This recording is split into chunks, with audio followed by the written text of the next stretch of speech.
amores, tudo bem? Olha, hoje eu tenho o prazer de receber aqui mais um convidado muito especial, uma pessoa muito bem informada, com muito conteúdo para passar e é um influenciador também no Brasil e agora fora do Brasil também.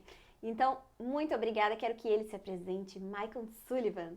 Obrigado, Carol, pelo convite. Uma satisfação estar aqui contigo. Para quem não me conhece ainda, meu nome é Maicon Sullivan e estou tendo a honra de estar aqui na Europa, em Portugal. Eu costumo dizer, Carol, que eu não imaginava nem sair do meu bairro, nem da minha cidade, e hoje tenho a oportunidade de vir palestrar aqui na Europa, aqui, principalmente em Portugal, conhecer vocês pessoalmente e participar dessa entrevista maravilhosa. Ai, que legal. Olha, é realmente interessante quando a gente sai do país, né, do nosso país, do Brasil, a gente, parece que a nossa mente abre, né? Quando você vai para conhecer outros países, outra cultura, né? Parece que a mente abre e você fala, caramba, quer dizer que existem coisas totalmente diferentes do que a gente está acostumado, né? É muito interessante isso. Eu também não imaginava sair do Brasil. E foi assim que aconteceu comigo. E quando eu saí, parece que a mente falou assim: caraca, tem gente que pensa tão diferente de mim, tem gente que a lógica é diferente, a cultura é diferente, tudo é diferente, isso abre a nossa mente. Eu queria saber, como que você chegou onde chegou? O que te trouxe a se tornar, o que te levou a se tornar um influenciador? Qual foi a primeira aparição sua? Por exemplo, eu lembro de você na live do Bolsonaro. Eu lembro de você na live do Bolsonaro, foi a primeira vez que eu te vi, eu falei, olha que legal, e não sei o quê. E ele apresentando as pessoas. E depois, mais tarde também, no CPEC e outros eventos em que falaram, olha os jovens na política e tal. E aí? Carol, o que me trouxe aqui, na verdade, foi a minha fé. Eu nunca imaginei ser influenciador digital, nunca imaginei ter muito seguidor, de fato, nunca imaginei ser conhecido, nunca imaginei trabalhar com política. E isso é algo que aconteceu muito rápido na minha vida. Tem apenas 3 anos e meio que eu estou nesse meio, né? Tem pessoas que conversam comigo e acham que eu nasci em berço político, que eu cresci com família política, e não foi. Foi um despertar, né? Então a minha fé me fez começar a enxergar algumas pautas que dentro da igreja, eu sou evangélico, dentro da igreja a gente já brigava por algumas coisas que nós cristãos nós somos contra, né? No caso as drogas, a legalização do aborto. E no caso da pandemia ali, tivemos a pandemia, foi a época que eu comecei a acompanhar mais política. Não tinha nada para fazer, então a gente começava a acompanhar a política. E eu não entendi o porquê, né? A imprensa batia tanto no Bolsonaro, porque eu tinha aquela coisa na cabeça, poxa, se a igreja, né, se a minha religião, os cristãos apoiaram o Bolsonaro, por que ele está fazendo tanta cagada como estão dizendo? Então foi a época que eu comecei a acompanhar política, assim, a ver vídeos dele, que eu não acreditava quando a mídia falava mal dele. Aí eu comecei a acompanhar os vídeos que ele falava, algumas entrevistas, eu falava, cara, ele fala aquilo que é verdade. E quando eu vi ele falando, ia para o jornal, ia para uma Folha, ia para um G1, ia totalmente distorcido. Então ali eu comecei a entender, eu falei, cara, eles estão mentindo sobre ele. E eu vi amigos meus cristãos também criticando, porque era tudo alienado pela rede social, pela imprensa. Eu falei, não, mas ele não falou essa frase, tá distorcido. E eu comecei a defender o Bolsonaro na internet. Bom, resumindo toda a ópera, né? Fui ali defendendo ele, uma amiga minha me convidou a participar de um evento de juventude, porque eu era conservador. Eu falei, o que é isso, conservador? Eu nem sei o que é isso, o que é conservadorismo? Não, porque aí ela foi me explicando, eu falei, não, amiga, não, a Cássia, né? Não, Cássia, eu não quero saber de político, eu defendo o Bolsonaro, que os políticos são tudo vagabundo pra mim mesmo, mas o Bolsonaro não, eu vejo que ele fala a verdade. Votei nele em 2018, eu votei, mas pra mim o Bolsonaro era só um cara, tipo, azarão, que ia ter 2, 3% de voto, mas era aquele cara que me representava. Então eu falei, já sei como é que o Brasil é tudo corrupto, Bolsonaro não vai ganhar, não vai conseguir ganhar, o povo não vai votar nele, mas votei em 2018. Só que não acompanhar a política. Na pandemia comecei a acompanhar, porque é aquela coisa que eu falei, a igreja apoiou. E isso fez com que eu começasse a me posicionar mais na internet, participei desse evento, e ali eu comecei a ter aquela coisa de orar pelo Brasil, de orar pelo presidente, pela família dele. E foi quando conheci o Nicolas não era famoso na época ainda, comecei a acompanhar o trabalho do Nicolas de perto, alguns parlamentares de perto, entender o que era até eu ser um deputado, que eu não sabia nem o que deputado faria, o que o ministro fazia, eu não entendia nada de política, era só um menino da igreja. E nessa época foi quando eu comecei a pesquisar. Poxa, o Nicolas falou sobre. O Nicolas tinha uma brincadeira lá atrás, né? Que ele era o terror das feministas, alguma coisa assim. Eu falei, gente, o que é feminismo? Aí eu fui pesquisar e, caraca, o feminismo é isso? Meu Deus, eu não sabia. Então eu fui aprendendo política. Eu comecei a ver o Bolsonaro falando algumas pautas que eu não entendi. Eu falei, caraca, eles parece que a direita, a política do Bolsonaro parece que é tudo coisa da igreja. Eu não sabia que política trabalhava com as pautas da igreja. Era o pensamento que eu tinha. Resumindo, né? Eu comecei a pesquisar muito E muito rápido, em questão de 3, 4 meses, lendo alguns livros, assistindo alguns documentários, né, a Brasil Paralelo me ajudou muito, né, alguns vídeos no YouTube ali. Nesse período foi quando eu estudando política, acompanhando algumas pautas políticas, eu tive um estralo, né? Eu falei, cara, o Bolsonaro é odiado pelos jovens. Eu estou vendo que ele não é aquilo que as pessoas falam dele. Os jovens têm uma raiva dele por algo que ele não é. Já era aquela período de genocida, né? Eu falei, mas ele não é. Tem poucos jovens no Brasil se posicionando. Eu sou uma pessoa muito altruísta. Eu não gosto de ser plateia. Ou seja, eu não sou aquela pessoa que vejo você trabalhando sozinha, fazendo uma missão sozinha, e fala assim, não, eu vou ficar ali só, Carol, vai, Carol, não. Carol, vamos junto, também quero te ajudar. Então eu quero que tenha na minha cabeça vários Nicolas no Brasil. E não apenas o Nicolas. Eu falei, cara, o Nicolas no Brasil hoje eu tô vendo só o Nicolas fazendo alguma coisa, de jovem. O André Fernandes no Ceará também estava se despondando. Eu falei, gente, o Bolsonaro tá perdido, porque ele não tem jovem. Então eu comecei, aí tinha alguns outros jovens no Instagram, na época ali de direito fui conhecendo também, eu tinha aqui, acho que 2.000 seguidores, conhecendo alguns jovens que influenciavam ali, também tinha um pouco de seguidor, e comecei a participar de lives, comecei a participar de debate contra esquerdista, a postar conteúdo político e juntar o cristão e a política junto. Resumindo tudo, Deus falou muito forte comigo que eu iria ajudar o Brasil, eu precisava ajudar o Brasil, eu precisava mostrar a verdade para o jovem brasileiro. E eu falava como fazer isso. E resumindo tudo, Deus me mandou ir para Brasília, né? E eu questionava Deus, mas fazer o que em Brasília? Eu não tenho ninguém lá que eu conheço, não tenho onde trabalhar, eu não tenho onde morar. O que eu vou fazer em Brasília? Mas aquela voz falava dentro de mim e falava, vai para Brasília, vai para Brasília, vai para Brasília. Foi quando eu comprei a passagem, não tinha muito dinheiro, tinha muito pouco dinheiro na verdade, comprei a passagem sem conhecer ninguém em Brasília, simplesmente pousei em Brasília, sem ter para onde ir, sem ter onde trabalhar, e ali eu fiquei 4 horas no aeroporto de Brasília sem saber para onde eu ia. E eu tenho uma frase que o meu amigo Wesley Ross sempre gosta de falar, que para onde Deus aponta, ele paga a conta. Então eu lembro que eu falei assim para Deus, Deus, o Senhor apontou, o Senhor paga, eu tô aqui. Eu obedeci o teu chamado, né? E ali em Brasília, um amigo meu, Danilo, ele postou um stories lá. Eu conheci ele nesse evento de juventude lá, É o Danilo Almondes. Ah, sim, eu da conheci JCC, né? JDB. JDB, Eu conheci ele no evento dele mesmo, né, de juventude. Ele postou um stories, eu fui lá, pouco saudade e tal. Ele, como é que você tá? Aquela conversa de comadre ali. E aí ele falou, tá por onde? Eu falei, eu tô aqui em Brasília. Ele, aonde? Eu no aeroporto. Tô fazendo escala? Eu falei, não, vim pra ficar. Vou ficar onde? Eu falei, não sei. E aí ele pegou e falou assim pra mim, como assim você não sabe? Eu falei, cara, comecei meio que a explicar, ele falou, mano, tu é maluco? Mano, ele falou assim, cara, vem aqui pra casa. Ele morava em Brasília, eu não sabia que ele tava morando em Brasília ainda. Achei que ele morava no estado dele, mas enfim, ele tava morando e trabalhando em Brasília. Fui pra casa dele, contei a minha história, ele se emocionou e falou, cara, o Brasil precisa de jovens igual você, louco, que vem, dá a cara, se entrega pelo país. Sullivan, foi a frase que ele me falou, cara, eu sei que de início é difícil, então assim, cara, mora comigo, tô morando sozinho tem um mês, mora comigo, aonde eu for, pra onde eu for, o que eu comer, você vai comer também, cara, fica aí. E vou te apoiar, aí no seu projeto que você tem, que eu expliquei pra ele, qual que era a missão, precisava ajudar o meu país, né, a trazer a verdade para a juventude. E foi, enfim, 2 semanas depois eu fui no Cercadinho, né, já tinha ido no Cercadinho outra vez falar com o Bolsonaro e lá no Cercadinho ele lembrou de mim, quem eu era. E ali nas brincadeiras e nossas e outras foi quando surgiu um convite para almoçar com ele. Uau, que legal! Pelo Cercadinho, né? Enfim, eu vou resumir muito porque é muita história nessas, para não pegar muito tempo aqui. E desse almoço, enfim, teve mais intimidade ali, dele me tratar muito bem, de almoçar, fazer piada. E depois foi quando eu voltei no Cercadinho para levar um casal de amigos para conhecer lá no Cercadinho. E ele já me via, já me conhecia e fez a famosa piada que tem barato no cabelo, pô, o que você vai desse cabelo seu aí?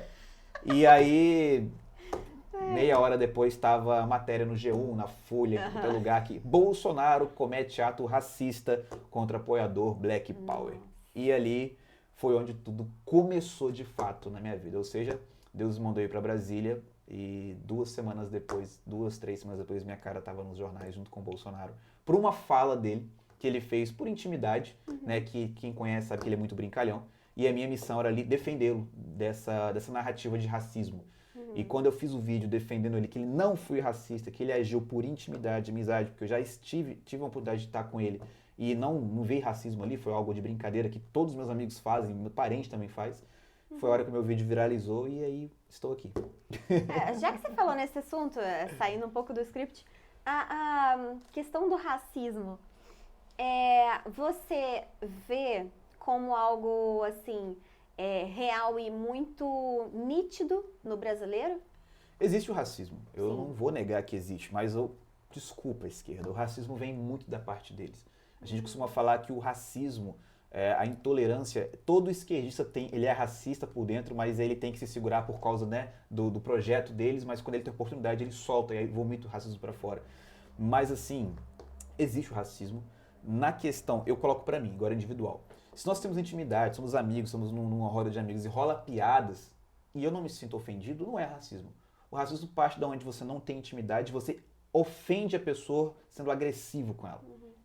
Entendeu? Isso pra mim é racismo. Racismo também é a pessoa talvez não querer ficar perto de mim no ambiente porque, ele tá com medo de ser roubada porque eu sou negro, tá com medo de ser, sei lá, isso pra mim é racismo. Entrar no ônibus, a pessoa ficar olhando pra mim com medo, segurar a bolsa, ficar assim e, cara, quem eu sou? Ela não me conhece porque ela tá agindo desse jeito comigo. Isso pra mim é racismo. É quando eu me sinto agredido por aquela pessoa. Agora, se qualquer amigo meu que eu dei intimidade querer me chamar, sei lá, de qualquer coisa, pra mim isso não é racismo. Porque existe brincadeira, entende? Então, assim, eu costumo falar que eu fui treinado na escola. A escola é aquela fase que, poxa, o gordinho é o chupeta de baleia, o anãozinho, entendeu? É as brincadeirinhas de quinta série que a gente tem. E na escola, na escola eu era o negrinho do pastoreiro, entendeu? Então é normal, na escola eu era o Cris, todo mundo odeia o Cris. E agora eu vou me ofender por causa disso? Não, eu tomava piada, eu ouvia a piada também, por quê? Entre amigos. Agora, se na escola alguém chegasse pra mim, meio de uma discussão, e me xingasse de macaco para me ofender, aquilo é um racismo. Isso pra mim é racismo, entendeu? Entendi, muito bom. Essa questão que você falou agora sobre escola, né? Você foi treinado na escola. Essa questão da brincadeira hoje é muito... Eu tenho a quinta série até hoje dentro de mim, desculpa as piadas aí. Mas enfim, antigamente a gente tinha mais essa coisa de brincar, né? De conversar e brincar e soltar piada e zoar o outro, né? Hoje em dia isso tudo como é que eles falam? Não é fobia, não é... Quando você maltrata o colega na escola? Bullying. Bullying. Hoje em dia tudo é bullying, né? Bullying. Então você não pode brincar Na com minha nada, época já tudo é tinha bullying. isso. Eu lembro que a diretora ela chegava e falava, não posso chamar um amigo de gordinho, porque isso é bullying. É bullying, gordofobia. Eu olhava pra diretora, vai sapão, sai daqui. Era normal, cara. A gente zoava até a diretora da escola, né? Cara, olha um caso na época da escola. Eu lembro que a gente deve ter ouvido falar na Band, eu acho, que tinha o Pânico na Band. Sim. E tinha o pagode da ofensa. Nossa. E a gente, na sala de aula, a gente pegava o cesto de lixo, os cadernos, fazia o pagode na sala de aula, né? Que era o pagode da ofensa na escola. Eu lembro que a diretora, ela tomou o nosso lixo, cara. Ela não deixava nem ter lixo na sala de aula porque virou instrumento de musical pra gente. Boa. Aí, era muito engraçado, era muito bom, cara. Eu saudade da escola, São Paulo da escola. Legal. Agora, já que a gente tá falando da sua infância, como que foi a sua infância, sua criação em casa, sua família? Eles já te criaram nesse ambiente cristão, mais conservador, no sentido de que defende as mesmas pautas, né? Como que era? O que eles pensavam? Ou eles eram de esquerda? A minha família, ela é a base de toda a família brasileira. Vamos colocar aí de 90% da família brasileira, né? Da classe média para baixo, no caso, né? O que sentido eu quero dizer isso? Uma família tradicional cristã. E quando eu falo de conservadorismo, hoje eu entendo o que é isso, mas minha família também não sabia o que era isso. Mas as famílias brasileiras, em sua maioria, não sabem nem o que é conservadorismo, entendeu? Porque na cabeça deles é uma pauta política, mas, enfim, é uma filosofia de vida, enfim. Mas assim, como toda família brasileira, a minha também era família cristã. As pessoas hoje me questionam, poxa, por que você não bebe? Porque você é crente? Não, porque minha família me ensinou a não beber e tem os malefícios de beber. Pô, por que você não fuma por causa da igreja? Não, é porque tem os malefícios de fumar. Então minha família sempre me educou a ser assim, sempre me deu educação de fato, né? Eu fui aquela criança que também apanhou, sabe? Eu brinco muito, né? No caso, eu fui criado com vó, tá? Mas não criado com vó mimado. Eu fui criado com minha avó e me tratou como filho. E eu falo que eu tive uma criação até um pouco mais dura até que os próprios filhos dela. Então eles me criaram para ser homem de verdade, entendeu? Não que os meus tios não são homens de verdade, mas eles me criaram assim firmes. Porque eles já viam desde a infância ali que eu tinha algumas tendências, né? Talvez, como toda a minha família, eu já ouvi muito da minha família que eu ia dar errado, que eu ia acabar talvez virando traficante. Eu ouvia muito isso na minha infância, que eu ia virar traficante, que eu ia talvez... Enfim. E minha família sempre me educou já com essa, não, vamos educar com mais firmeza, porque, né, vai que realmente ele se torne. Então, vamos evitar que ele se torne. Porque Então, a sua realidade local era mais tendenciosa. sim, era tendenciosa por causa de alguns membros da minha família, né? Entendi. A maioria dos meus primos, hoje, eu posso contar nos dedos os que estão vivos, né, por causa do crime Nossa, organizado. Então, minha infância teve essa questão. Então, tinha essa tendência. Então, meus avós me criaram mais firmeza. Então, era aquela, meus avós de fato, minhas tias, né, que estão em, minha tia mais nova, meus tios trato como irmãos, ela é 7 anos mais velha do que eu, mas eu lembro quando eu chegava da escola, eu tinha 10, 11 anos de idade, ela ia ver minha mochila se tinha alguma coisa na mochila. Então, eles sempre foram rígidos comigo nesse quesito, porque eles tinham medo que eu poderia me tornar, pela tendência que eu poderia me tornar.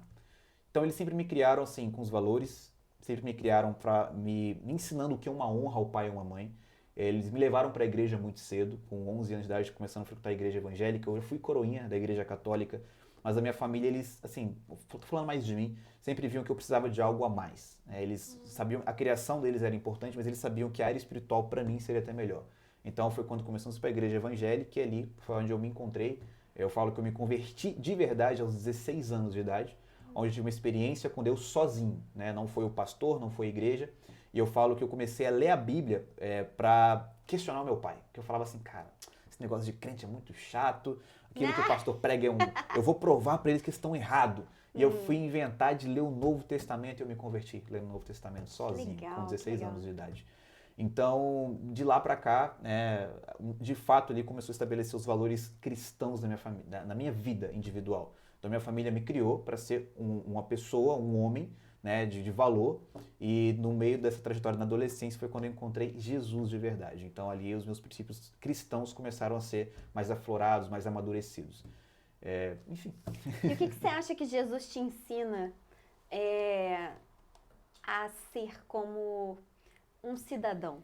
Como cidadão, me ensina muito a amar o próximo. Eu cresci querendo, né, a cabeça ser missionário.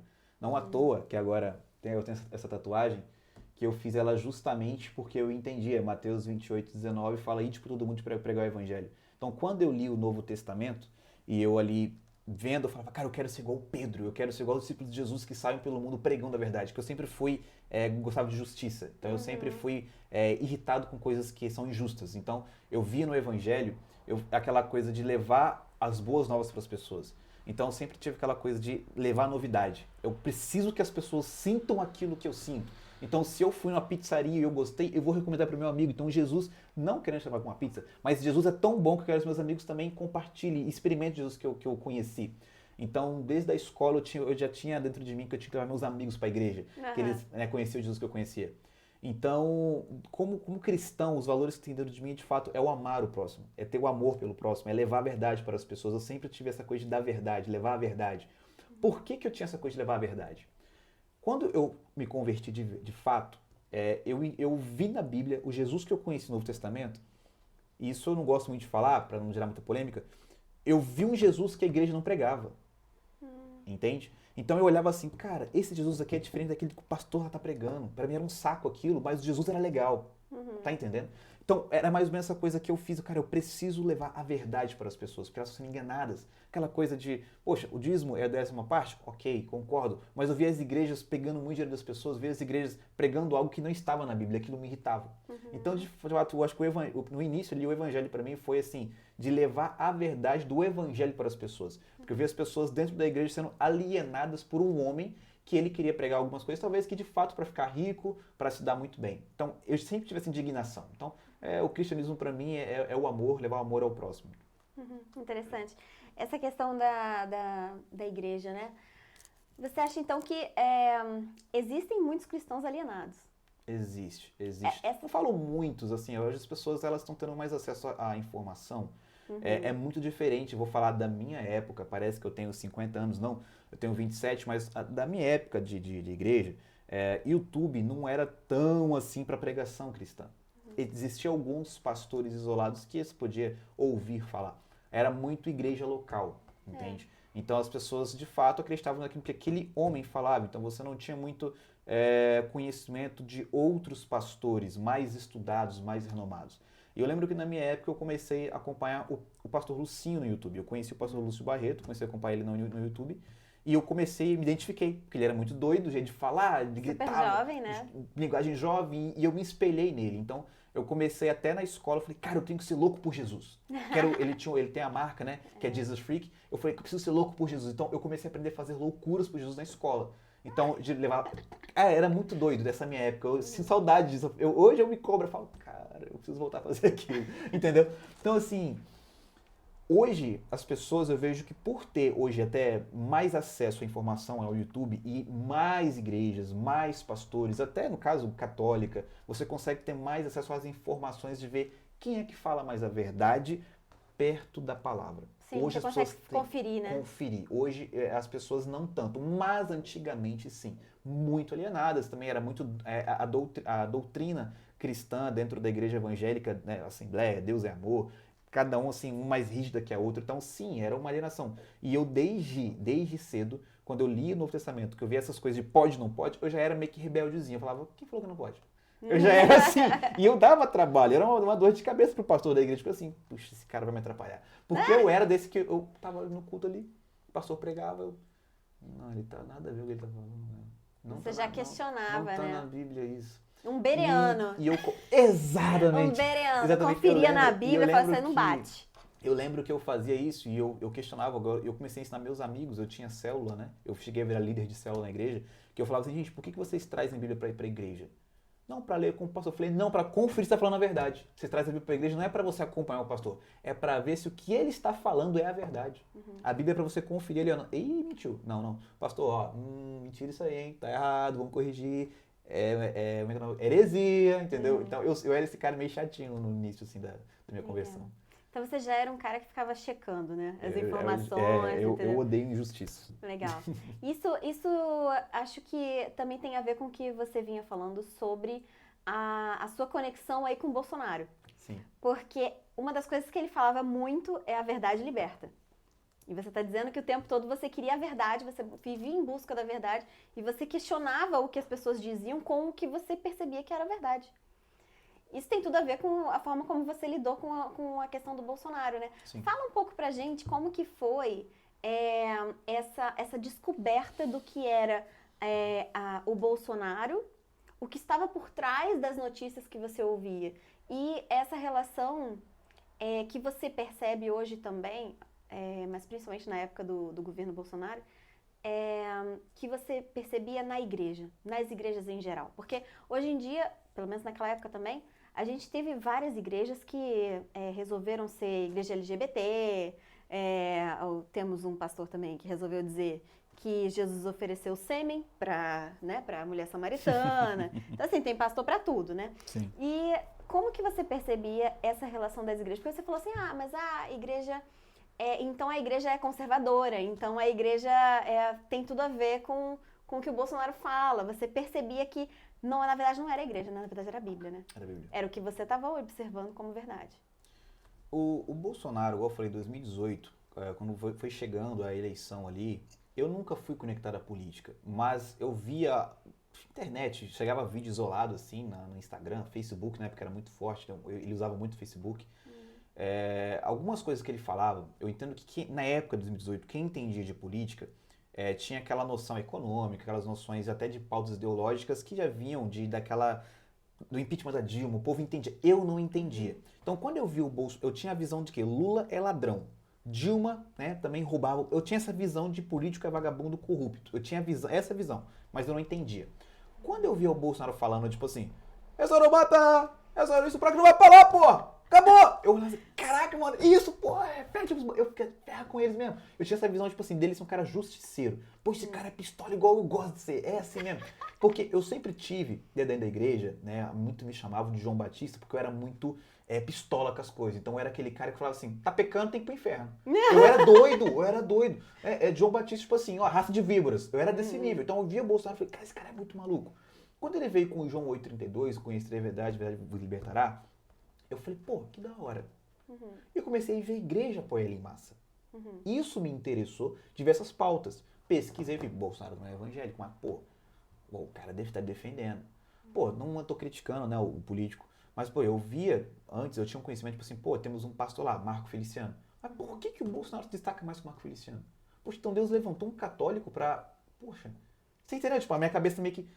Então eu tive essa coisa com o Bolsonaro porque eu me identificava nele. Era como se, tipo, o que ele é, tipo, estourado, pistolão, eu sou também. Tá entendendo? Eu sou esse mesmo nível de personalidade. Então eu me identifiquei com a pessoa Bolsonaro. Eu nunca tive aquela coisa do presidente Bolsonaro. Era a pessoa do Bolsonaro, era cativo pra mim. Então, assim, me gerou mais facilitou essa comunicação nossa. Então, votei, igual eu falei, votei em 2018, a facada me gerou uma comoção, porque eu falava, cara, eu vou votar nesse cara porque esse cara é maluco, doido, pistola, eu vou votar, mas, pô, não vai ganhar. Eu tinha que agora não vai ganhar. Pô, quando eu a facada, eu falei, pô, irmão, agora eu vou defender esse cara até porque, irmão, se tentaram matar é porque esse cara presta. Essa cabeça que eu tinha, de quem não entendia muito de política ali.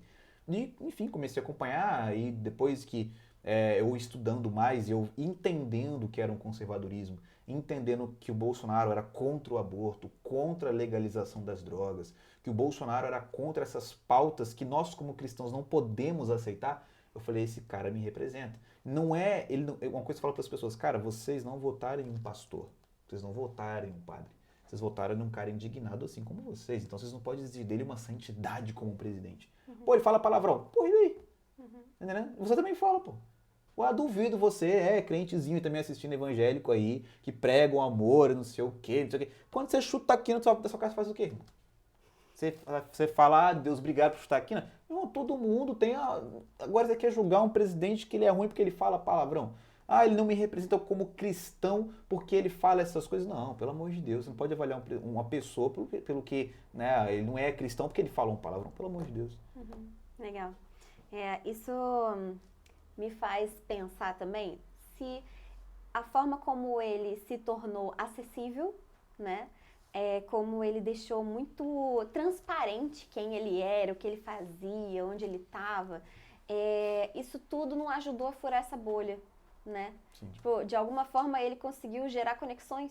As pessoas se conectavam com ele. Sim, o Bolsonaro, uma coisa assim que eu já via nele pela internet, e depois que eu o conheci pessoalmente, eu percebi que ele é tão transparente, ele é verdadeiro demais. Ele é ser humano como qualquer um outro de nós, ele comete erros, isso cometeu erro no governo, ele mesmo confessa, se ele pudesse mudar muita coisa, ele mudava muita coisa, ele sabe disso, não é algo não é uma crítica que estou fazendo aqui para falar mal do Bolsonaro, ele mesmo se autocritica, mas ele é muito verdadeiro. Ele é muito transparente. E isso é o que o brasileiro bate o olho, a pessoa que começa a ver ele fala, cara, ele é uma pessoa que eu igual falo para as pessoas, cara, eu fiquei 2 anos e meio, 3 anos andando com ele, e até hoje quando eu paro e lembro, eu falo assim, caramba, eu andei com ele mesmo. Pô, caraca, meu irmão. E, cara, eu já passei, tipo assim, de ficar um dia inteiro lá dele, não que eu chego em casa e falo assim, poxa, queria ficar mais. Porque ele é cativante, você vê que ele é verdadeiro, ele é aquilo. Ele não é um marketing dele. Ele inventou aquela figura do Bolsonaro. O Bolsonaro sempre foi daquele jeito. Tem algumas pessoas que eu conversava, o tempo de Câmara ali que eu trabalhei, pessoas que já trabalharam para ele no passado, que estão ali na Câmara há 30, 35 anos, pessoas da limpeza, eu gosto de fazer a castia da limpeza da Câmara, e elas me contavam sobre a história do Bolsonaro lá na Câmara. Ai, saudade de quando ele era deputado, porque ele chegava mais cedo, ele pegava o bandejão dele, ele ia tomar café da manhã com a gente. Então você via que ele é um cara que ele era daquele jeito. Os seguranças da Câmara estão ali há muitos anos, eles falavam, cara, esse cara era muito massa aqui. Chegava, cumprimentava todo mundo, brincava com todo mundo, piada com todo mundo, tomava café com a gente, pagava lanchinho pra gente. Ele sempre foi aquele cara acessível. Nunca fez parte do grupinho dos deputados tomando café lá na salinha. Não, o Bolsonaro, ele pegava as coisas de café dele, tomava café com os funcionários da casa. Ele gostava de conversar com o povo. Então isso é dele. O Bolsonaro, ele é um cara acessível. Sobre furar essa bolha, que algumas pessoas talvez não gostam, eu acho que entra um pouco na questão durante a presidência, não é uma crítica fazer ao Bolsonaro, mas em quem trabalhou com o Bolsonaro, em quem esteve ao redor. A minha crítica mais nesse sentido cara, quem elegeu o Bolsonaro? O que elegeu o Bolsonaro? O que as pessoas veem nele? Eu acho que isso não foi muito explorado. Eu acho que travou muito na rede social só dele. E não foi levado para as pessoas a simplicidade do Bolsonaro. Eu acho que faltou, talvez, na equipe da comunicação, talvez dele e do governo, mostrar que, de fato, quem é o Bolsonaro. Para mostrar quão simples ele é, quão humilde ele é e quão verdadeiro ele é. Eu acho que foi, a minha opinião, um erro de comunicação de manter quem é o Bolsonaro e expor, transparecer mais para as pessoas que não gostavam dele, para mostrar a sinceridade que esse cara tem. A beleza, né, que tá na pessoa dele, é verdade. Então, já respondemos aqui uma outra pergunta, que é sobre o que você achou da comunicação, né, do governo Bolsonaro. Mas já que estamos aqui com alguém que faz parte da milícia digital bolsonarista, então eu gostaria de falar sobre a Mind. Uhum. O que você achou desse caso? Você acompanhou esse caso da Mind8? Como eu falei, eu estou aqui na Europa palestrando, a gente está sempre se reunindo com pessoas, então acaba assim que os horários são diferentes, então assim, eu acompanhei um pouco, não acompanhei, né, vidrado ali dentro, mas eu acompanhei um pouco sim. Primeiro, né, eles nos acusaram nos últimos anos de ser milicianos digitais. Uhum. Então você consegue já emplacar neles que eles de fato são aquilo que eles nos acusam. Então, né, abriram até em 2019 aí a CPI das fake news. E aí, na época, teve Alan dos Santos, entre outras pessoas ali, sendo investigadas, quebrando o sigilo. E, na verdade, a CPI das fake news caiu por terra quando viram que, de fato, quem disseminava mensagens em massa era pessoas ligadas ao PT. Era o PT, de fato, ali. E aí a CPI caiu por terra. Mas essa questão da MAID em si, por que isso aconteceu? Um detalhe. Por que né, o Daniel Penin, né, em francês é Penin, ele, o Daniel Penin, ele divulgou. Ele até fala que foi inspiração até pelo próprio Whindersson Nunes falou. E ele levou ele a ter um conhecimento, cara, tem alguém por cima disso aí. Então, ou seja, a gente sempre percebia, eu particularmente, depois que eu comecei a crescer nas redes sociais, Twitter, Instagram, que existia sim uma galera organizada da esquerda para nos cancelar. E não é cancelar indo lá, no caso, não estou falando de páginas grandes, mas eu sempre desconfiei que eles tinham robôs humanos que no Twitter você faz uma postagem, as pessoas não te seguem, vão com perfil fake e te xingam, te denunciam. Eu já via que eles tinham uma organização ali, né? Eu sei até qual parlamentar faz isso, mas eu não vou acusá-lo aqui, né? Porque vai falar que eu estou mentindo, vai me processar. Mas enfim, e eu já desconfiava disso. A questão da Maid, eu acho que ela jogou pro ventilador uma organização muito mais profunda, uma organização criminosa de fato, que era aquilo que eles nos acusavam, de ser uma organização, um gabinete do ódio, que tinha até dentro do Palácio do Planalto, que era liderado pelo Carlos Bolsonaro. Colocava até uma advogada amiga minha, não vou falar o nome dela aqui agora, que ela era aquela que pegava informação dos bolsonaros e disseminavam entre os influenciadores, como o Kim Paim, como o Lisboa, e ela tinha essa função. Então a investigação desenhou toda uma cadeia criminosa para o povo da direita que não tem nada a ver. Sem nenhuma prova, sem nada palpável. As coisas que eu posto é porque tá na minha cabeça. Eu olho e falo assim, vou zoar o Lula. E zoou o Lula, ninguém mandou zoar o Lula. E essas pessoas sendo investigadas, sendo quebra de sigilo, telemático, bancário quebrado, polícia na porta de casa, o Alan dos Santos é um exemplo disso. 2 vezes polícia na casa dele, perseguição porque as coisas que ele falou. É o gabinete do ódio, ele lidera o gabinete do ódio. Enfim, uma censura atrás da outra. E a Mind, ela foi um caso de, morreu uma menina. Por que toda a internet, os grandes influenciadores ali, essas páginas de fofoca, cancelaram essa menina? Ela se matou. No vídeo do Whindersson, o que ele fala? Quem tem que pagar pela morte é quem tá lá em Paris tomando champanhe na torre. O Daniel Penan foi lá e investigou, cara, não é bobo também, fez uma investigação. Quem que era? A Cel da Mind. Era ela que está em Paris com uma taça, achou uma foto dela com uma taça de champanhe em Paris tomando champanhe. Ela tem que ser penalizada. Então, ou seja, o Whindersson, uma pequena fala, para você ver, muitos da direita criticam o Whindersson, cada um tem sua opinião aí, mas você vê que ele não faz parte dessa organização, porque ali ele, primeiro, ele não precisa, né, ele é muito famoso para isso, você vê que o Whindersson ele é muito independente, ele trabalha por si só, não precisa de nenhuma página de foca de uma organização para trabalhar junto, de rede social, de influenciadores, ele trabalha por si só, e ele soltou isso, o cara foi, investigou e descobriu. Cara, você viu ali uma organização tão grande, uma organização criminosa, onde eles têm a função ali de assassinar reputações das pessoas, onde é tudo coordenado, onde eles sabem que é mentira, mas aquela coisa, o comunista, o esquerdista, eles lutam por uma causa, qual que é a causa? A revolução, então eles dão a vida, literalmente, por essa causa. Então, ou seja, cara, hoje nós temos que falar mal do podcast da Carol. Quem a gente vai falar dela? Vamos falar que a sobrancelha dela é assim. Eles vão acabar com você na maldade, porque a Carol é bolsonarista. Nós temos que ridicularizar a Carol. E isso é uma tática que só o Alinsky ensina. Entende? Só o Alinsky, né? Pra quem pesquisa isso, você tá me ouvindo, quem que era só o Alinsky? Só o Alinsky, ele lá nos Estados Unidos, uma das táticas dele era fazer o quê? Cara, se você ficar levantando plaquinha e ficar falando, ai, o Bolsonaro, ele é racista. Sabe o que ele fez uma vez? Tinha a família do Bush, né? O Bush pai estava no poder. E aí ele pegou e falou bem assim, gente, essa manifestação aí de, ai, Bush é racista, não vai colar. Faz o contrário.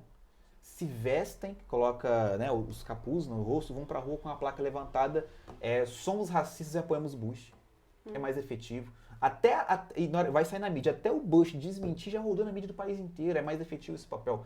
E ele ensinou algo muito para a esquerda, né? A tática deles é, cara, não importa quem, se for conservador, nós vamos acusá-lo de fato daquilo que nós somos. Então só ali que ele ensina essa tática, cara, não importa quem, é uma coisa que eu falo, não é o Bolsonaro que foi o perseguido. Qualquer presidente que entrar no Brasil ali, que for da ala conservadora, ele vai sofrer o que o Bolsonaro sofreu ou pior. Por quê? Ele é um opositor, ele é visto como um adversário, um inimigo. Então, é essa tática, ou seja, eles organizaram esse gabinete da morte deles, que a gente fala que é o gabinete do amor, o gabinete da morte deles, para justamente assassinar reputações de pessoas que pensam diferente. Ou seja, pensou diferente? Cancela. Então, eles fazem isso mais com pessoas grandes, mais artistas, né? E essa organização, essa investigação que deu, infelizmente a gente vive no Brasil, um país que não tem justiça, aonde, enfim, né, o nosso Supremo Tribunal não falou nada, e infelizmente você vê aí que, infelizmente não, bom que o povo vê, que a própria TSE chamou pessoas ligadas à Mind, os influenciadores para participar ali sobre a democracia. Vamos explicar para o povo o que é a democracia. Então, ou seja, é um tipo de investigação que, se a polícia quiser investigar, muita gente aí vai cair, e gente muito grande pode cair no Brasil por essa associação criminosa. Então, a Mind hoje pode ser considerada aí uma associação criminosa de influenciadores. Sim, inclusive a gente aconselha, então, vocês a assistirem esse documentário, né, do Daniel Penin. Então, assistam, gente, vale muito a pena. E essa questão que você coloca aqui, sobre como que eles atuam, né? Por exemplo, eles têm um objetivo, né? É aquela coisa maquiavélica, né? De Maquiavel, que você quer alcançar o fim, não importa os meios. Exato. Né? E isso, de não se importar com os meios, isso é interessante, porque eles nos acusam de ser uma milícia digital, né? Um gabinete do ódio por uma milícia digital, mas a milícia digital, na verdade, ela não é tão individualista quanto nós somos. Exato. Você estava falando sobre isso com a gente antes. Sim. Essa questão de que todos nós, influenciadores, pessoas da direita, geralmente eles não abordam sempre os assuntos que, tipo, não sai uma lista, vamos falar sobre esse assunto essa semana, Sim. Semana que vem vamos falar sobre isso. Olha, eu quero que todo mundo agora critique esse posicionamento do Lula, ou eu quero que todo mundo agora apoie esse posicionamento do Bolsonaro, e aí todo mundo vai lá e faz aquela ação massiva em cima daquele tema. Você não vê isso, né? Durante a eleição do ano passado, a gente, enfim, durante a eleição do ano passado, quando começou a eleição, eu, por ser influenciador e ter muitos amigos influenciadores, decidimos assim, cara, o que a gente pode fazer para ajudar o Bolsonaro, né? E você vê que a esquerda ela é muito organizada, ela é muito, você comentou comigo mais cedo, um flash mob digital. Fala dos donos da Mind, um né? flash mob digital, que é o quê? Fazer todas as ações coordenadas e sincronizadas. Eles conseguem fazer isso e disseminar o que eles quiserem em defesa da causa deles. A direita, por ela ser muito nova, até por ser nova, mas a gente tem uma cabeça individual mesmo, a gente é pensante, a gente faz aquilo que eu quero fazer, e isso é a liberdade. E a esquerda não, ela trabalha em conjunto. Na campanha do Bolsonaro, nós tivemos dificuldade de trabalhar com influenciadores digitais de direita. Porque a gente falava assim, gente, vamos, não atacar, mas vamos mostrar quem é o Lula nessa pauta aqui. Não, eu não vou postar na minha rede social porque eu vou perder o engajamento e porque também não é esse meu conteúdo. Não, mas gente, nós temos que eleger o Bolsonaro, você tem seguidor para isso. Ah, não, esse tipo de conteúdo eu não posto. Então, não é meu tema. Não é o meu tema, não é a minha pauta, minha rede social não é disso, se eu postar também pode cair no meu Instagram. Então a gente vê um pessoal muito preocupado consigo mesmo, o ego, sabe? A pessoa que a direita ela tem essa dificuldade de fato de ser egocêntrica. Não, é o meu Instagram, meu engajamento, meus seguidores. Irmão, a esquerda não tem nada disso. Eles se organizam, qual que é a pauta? Derrubar o Bolsonaro? É tirar o Bozo? Vamos tirar o Bozo, não importa como, vamos tirar o Bozo. Nem que eu perca talvez meu Instagram, mas eu vou tirar o Bozo. Vira um propósito de vida, né? É um propósito de vida. Como eu falei, eles morrem por essa causa. A direita tem essa dificuldade. Gente, temos que tirar o Lula. Eu não vou postar porque vai cair meu engajamento. Essa é a diferença. Então, assim, é uma das coisas que a gente tem que, sim, lidar, temos que tratar. Dentro da direita é a organização da direita. Nós sabemos isso, a gente está cansado de falar, mas é aquela coisa, enquanto a gente não começar a organizar, a gente não vai parar de falar. Né? Tipo, tem que cauterizar aqui, ó, organizar, se unir e entender, cara, eu só vou chegar, a gente só vai conseguir voltar lá, vamos conseguir organizar uma base, vamos conseguir ser uma galera unida se a gente se organizar. Se principalmente eu matar o meu eu e meu ego. Se a gente da direita não entender que o Zema, quando o Bolsonaro perdeu a eleição, ele falou uma frase que o povo bateu nele. O Bolsonaro perdeu para ele mesmo. Eu entendi essa frase. Não é que o Bolsonaro perdeu, Perdeu, mas o que ele quis dizer? A gente perdeu pra gente mesmo. Porque nós somos maioria, mas uma maioria desorganizada. Mas uma minoria organizada faz mais barulho que a gente. Sim. Então, ou seja, a milícia digital ali, da Mind, tudo bem que eles têm os influenciadores que somam não sei quantos milhões, né? 70% do Instagram. Ok. Mas e pessoas no Instagram? Pessoas pequenas como nós? Nós somos muito mais. Porque foi a rede social que elegeu o Bolsonaro. O Bolsonaro ficou conhecido na internet, não foi pela Rede Globo, não foi pela... Tá entendendo? E a esquerda, eles precisam se ter essa união deles, dos influenciadores de massa, de milhões, para conseguir fazer alguma coisa. Mas eles não têm a militância de internet que a gente tem. Eles não têm a tia do Zap. Pois. Tá entendendo? Eles não têm a tia do Zap. Verdade. Então, ou seja, eles têm que nos acusar de algo que eles fazem para tentar destronar, porque eles reconhecem o poder que a gente tem de influência. Só que a gente é muito individualista, nós somos muito egocêntricos. A gente está preocupado com o meu e não com o conjunto, e não com o todo. Esse é o nosso problema, nós temos que entender. Se a gente não trabalhar junto, não nos unirmos, se a gente não tiver tudo coordenado, como eles também fazem, a gente não vai chegar a lugar nenhum. Legal. E você acha que essa é uma maneira da gente vencer essa guerra de informações, né? Essa desinformação e tudo mais? Também, porque assim, você vê que estão tentando aprovar a lei da censura no Brasil a qualquer custo. Por que eles querem aprovar a lei da censura no Brasil, a PL 2630? O que a esquerda ela tem no Brasil? Ela tem as escolas, ela tem o judiciário, ela tem o eleitoral, né? O TSE, o sistema eleitoral, ela tem todos os espaços de poder que você imaginar. Ela só não tem dois, que é o que ela mais está perseguindo a gente agora. A rua e a internet. Então, ou seja, por que eles têm essa pressa de colocar medo no povo para não ir para a rua? Porque eles não têm o que a gente tem. Então, ou seja, olha, a gente tem tudo, menos as duas coisas mais importantes. A influência digital e as ruas. Então vamos começar a prender uma negada aí. Vamos começar a prender e botar medo no povo. Vou pra rua, vou te prender. Que é o que estão fazendo. O dia 8 de janeiro é um grande exemplo disso. Vamos prender o povo em massa porque agora não tem mais manifestação. E se for pra rua, eu vou prender. E se me criticar, eu vou tratar como criminoso. Botam medo nas pessoas. Vamos agora aprovar a lei da censura. Tudo bem que eles derrubam redes sociais, tudo bem que eles fecham canais de YouTube, tudo bem, eles já fazem isso. Mas você criar uma lei para isso, facilita o trabalho deles. Eles vão você legaliza, né, o que eles já estão fazendo. Eles já estão fazendo. Se torna normal o crime que eles já estão cometendo. Porque eles sabem o poder que a direita, não vou falar o Bolsonaro, ele tem muita força, mas o que o povo de bem no Brasil tem de encher uma rua. Eles sabem o poder que nós temos de usar a internet para levar a verdade. Quer um exemplo do Nicolas? Um menino de 27 anos de idade, novo, como ele, ter quase 10 milhões de seguidores numa rede social. E a maioria do seguidor do Nicolas é adolescente e jovem. Isso é preocupante. E quantos milhões de jovens começaram a gostar de política e gostar do Bolsonaro por causa do Nicolas? É verdade. Por causa de um vídeo, por causa de uma frase que ele fala. Porque ele fala a linguagem que o jovem entende.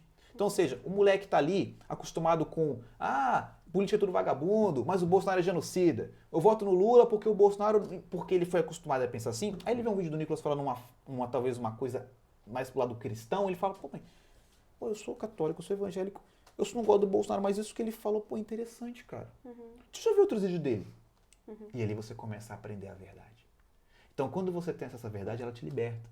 Então, quantas pessoas através do Bolsonaro, através do André Fernandes, através do Gustavo Gayer, através do Eduardo Bolsonaro, através do Nicolas, conheceram a verdade? Eu fui um exemplo de pessoa que eu conheci a verdade, interessei por política e decidi lutar pelo meu país por causa do Bolsonaro. Quantos milhões de pessoas, você pode ser uma pessoa dessa também, que se despertaram para o seu país, por ser uma patriota por causa do Jair Bolsonaro? Mas por que isso? Poder da informação. Não, o Bolsonaro foi quem me tornou de fato uma cidadã. Porque até então eu odiava a política, igual você. Pra mim era tudo corrupto, tudo gente da mesma raça, entendeu? Tinha que todo mundo pro inferno, desse jeito Exato. também, meio João Batista, entendeu? Raça de víboras, vai todo mundo pro inferno. E quando eu conheci o Bolsonaro, eu falei, nossa, esse cara é diferente, ele fala o que eu penso. Exato. Por mais Ele que fala o talvez eu quero ele fosse falar. igual, mas ele fala o que eu penso. Ele fala o que você quer falar. E aí eu fui conhecendo também, tive essa oportunidade de saber que realmente ele era super transparente. Mas olha, eu queria agora pra gente terminar, fazer uma coisa diferente. Já? Sim! Ah, poxa! Mas pra gente terminar, eu queria fazer uma coisa diferente, fazer um bate-volta. Eu falo uma palavra e você diz o que vem na sua cabeça, Ok. tá? Família. Tudo. Dinheiro. É bom. mas não é tudo. Deus. Meu Salvador. Meu Salvador. Uma palavra agora. Casamento. Meta. Muito bom. Gente, é isso. Tô muito feliz de ter você aqui. Muito obrigada por ter Eu aceitado o agradeço. convite, viu? Que Deus te abençoe. E que você continue fazendo muito sucesso, levando a verdade para todo canto do mundo, viu? Ah, e olha só, gente, dia 24 de janeiro, aqui em Portugal, ele vai ser o mediador dessa conversa aí com Onyx Lorenzoni, Eduardo Bolsonaro. E a gente vai ter também Gabriel Mittay e o Diogo Pacheco, que são daqui de Portugal, né? São daqui do Chega. E vai ser muito bom, eu espero vocês lá, viu? Vai ser ótimo. Todos convidados. Muito obrigada por estarem nos assistindo. Eu peço que vocês, por favor, comentem aqui embaixo o que vocês acharam dessa entrevista, quem vocês querem que eu traga na próxima.